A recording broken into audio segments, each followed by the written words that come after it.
개성공단, 일방적 재개는 실수. 소위 높은 비핵화 조치 시 고려할 만. 미국의 한반도 전문가들은 개성공단의 섣부른 재개는 부작용이 크고 명백한 대북 제재 위반이라면서도 높은 수위의 비핵화 조치에 따른 대가로는 고려할 수 있다는 입장을 나타냈습니다. 보어감이 전직관리들을 포함한 26명의 전문가를 대상으로 설문조사를 실시한 결과 15명이 개성공단 재개가 긴장 완화나 비핵화 협상 촉진에 별 도움이 되지 않을 것으로 내다봤습니다. 다만 검증 가능한 핵동결 등에 따른 상응 조치가 될 수 있다는 제안에는 14명이 긍정적인 반응을 보였습니다. 개성공단에 대한 부정적인 인식은 여전하지만 비핵화와 연동될 수 있다는 유연한 태도가 주목됩니다. 백성원 기자가 전문가들의 진단을 들어봤습니다. 북한의 4차 핵실험과 장거리 미사일 발사 직후인 2016년 2월 문을 닫았던 개성공단. 가동이 전면 중단된 지 3년 반이 다 돼가면서 일각에서는 개성공단 재개를 신뢰 구축의 방편으로 삼자는 주장이 부각되고 있습니다.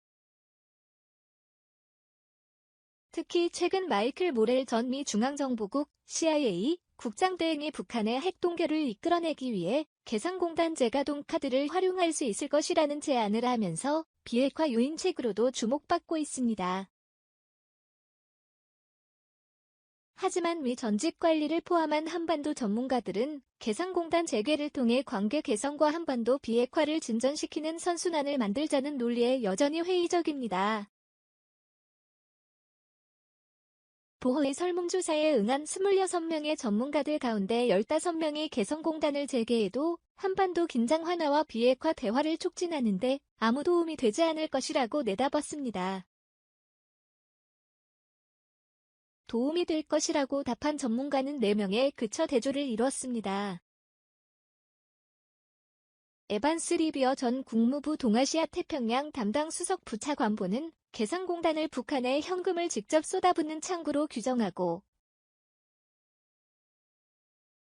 대량 살상무기 프로그램에 사용될 추가 자금을 제공하는 것과 마찬가지라고 지적했습니다.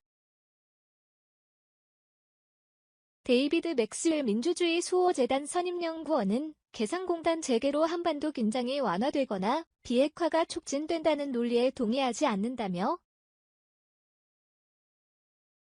국가의 살림살이나 주민들의 삶에 전혀 혜택을 주지 못한 채 김정은의 궁정 경제에 직접 자금을 조달할 뿐이라고 비판했습니다. 브루스 클링너 헤리티지 재단 선임연구원은 실패한 개성공단 경험은 북한 정권에 많은 자금을 제공했지만 원래 의도했던 경제적, 정치적 개혁을 이끌지 못했고 북한의 핵무기 프로그램을 축소시키지도 못한 만큼 지금에 와서 갑자기 성공적인 비핵화의 촉매제 역할을 할 것이라고 믿을 근거는 없다고 일축했습니다. 반면 스티븐 노퍼 코리아 소사이어티 선임연구원은 북한의 개방에 시동을 걸 여러 개의 공단이 필요한지도 모른다며 개성공단 재개는 바람직한 생각이라고 긍정평가했습니다. 켄 고스미 해군분석센터 적국 분석 프로그램 국장은 개성공단 재개가 전적으로 한반도 긴장을 완화하고 비핵화 대화를 촉진시킬 것으로 확신했습니다. 그 밖에 체스 암스트롱 컬럼비아 대학교 교수는 남북관계와 평화 프로세스 전반에 큰 혜택을 줄 것이라고 전망했고 존 페퍼 미국 외교정책 포커스 소장은 한반도 긴장 완화 속도를 높일 것이라며 개성공단 재개를 희망했습니다.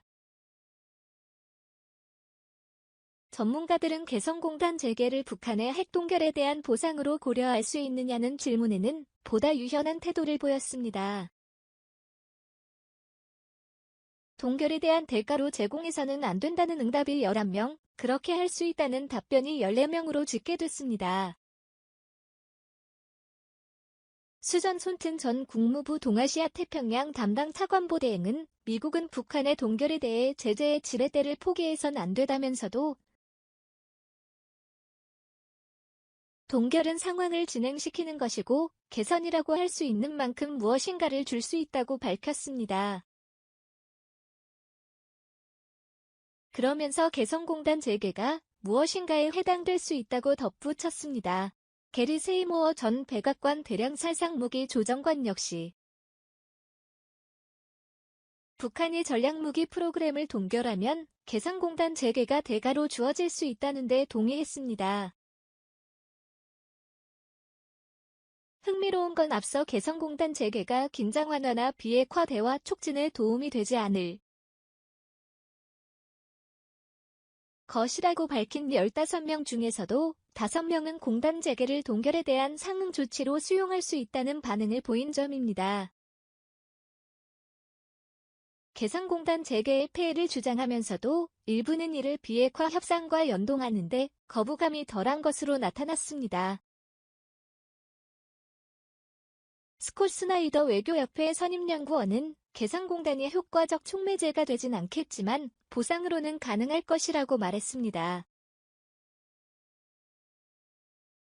개성공단 재개에 부정적이라고 밝힌 데니스 와일더 전 백악관 아시아 담당 선임보좌관 역시 북한이 협상 테이블로 복귀하는 게 우선이라며 이런 문제들은 실무 협상이 시작되면 논의될 수 있을 것이라고 여지를 남겼습니다. 다만 개성공단 재개를 핵 동결과 연결시키는 데 긍정적인 반응을 보인 전문가 14명 중 절반 이상인 8명이 동결의 수준과 범위에 달려있다는 전제를 달았습니다. 제임스 쇼프 카네기 국제평화재단 선임연구원은 개성공단 재개는 그 자체로서 전제나 기폭제가 될 수는 없고 동결 혹은 비슷한 협상의 일부가 될 수 있다며 검증 가능한 동결이 돼야 하고 북한이 무기 프로그램에 대한 세부 정보와 접근성을 제공하는 것을 조건으로 제시했습니다. 랄프코 사태평양 포럼 WST 핸더 프로그램 석주안은 동결이 핵무기와 미사일 프로그램에 대한 검증 가능한 동결을 의미한다면 개성공단 재개가 대가로 주어질 수 있지만 무기와 핵물질은 계속 만들면서 그저 실험을 동결하는 수준이라면 그렇게 할 수 없다고 말했습니다. 개성공단 재개와 동결을 절대 맞바꿀 수 없다고 밝힌 전문가들 중 일부는 동결의 비현실성이라는 근본적인 한계를 걸림돌로 들었습니다. 미첼 리스 전 국무부 정책기획실장은 북한의 동결을 이끌어내기 위해 치러야 할 가격을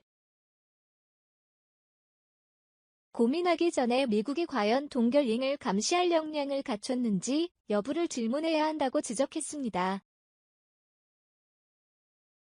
극도로 비밀스러운 북한 정권의 속성상 핵 프로그램 동결 여부를 독립적으로 검증하는 것은 불가능하다는 회의론입니다.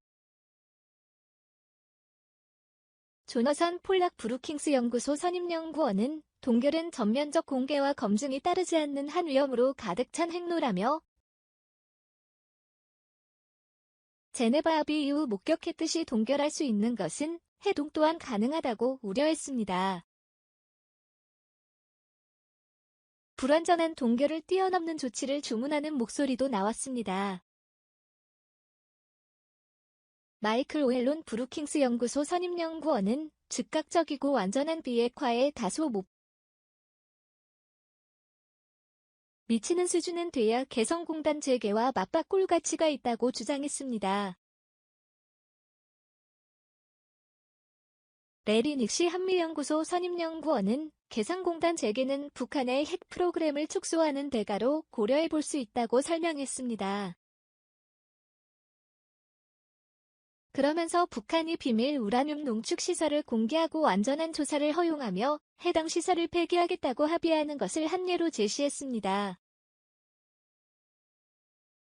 전문가들은 개성공단 재개에 상반된 시각을 드러내면서도 공단 재개의 대북 제재 위반 가능성과 관련해선 위반이 맞다는 쪽에 무게를 뒀습니다. 제재 위반 여부를 묻는 질문에 답한 14명 중 1명을 제외한 전원이 노골적인 위반, 제재 정신의 위반, 최대 압박 정책의 위배 등 정도의 차이는 있지만 개성공단을 대북 제재 적용 대상으로 인식했습니다. 유엔 안보리 대북제재위원회 전문가 패널의 미국 대표로 활동했던 윌리엄 뉴콤 전 재무부 선임 경제자문관은 개성공단 재개는 유엔 제재에 분명히 위배되며 안보리 대북제재위원회는 관련 조항을 수정할 권한이 없다고 설명했습니다.